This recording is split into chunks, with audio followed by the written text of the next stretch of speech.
اس سے ہمیں یہ معلوم ہوا کہ دین کی خدمت کرنا ہر شخص پر لازم ہے۔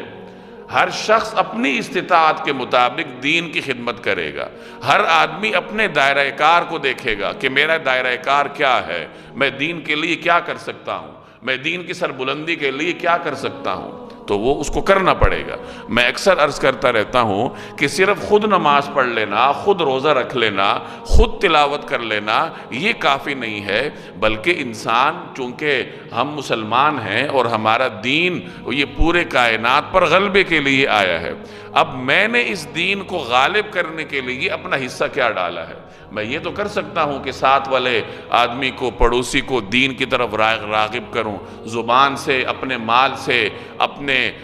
جو اللہ نے صلاحیت دی ہے اس صلاحیت کو دین کو پھیلانے کے لیے، دین کو اشاعت کے لیے خرچ کروں، تو ہر آدمی اپنے دائرہ کار کے اندر رہتے ہوئے دین کی سربلندی کے لیے کوششیں کرنے کا مکلف ہے۔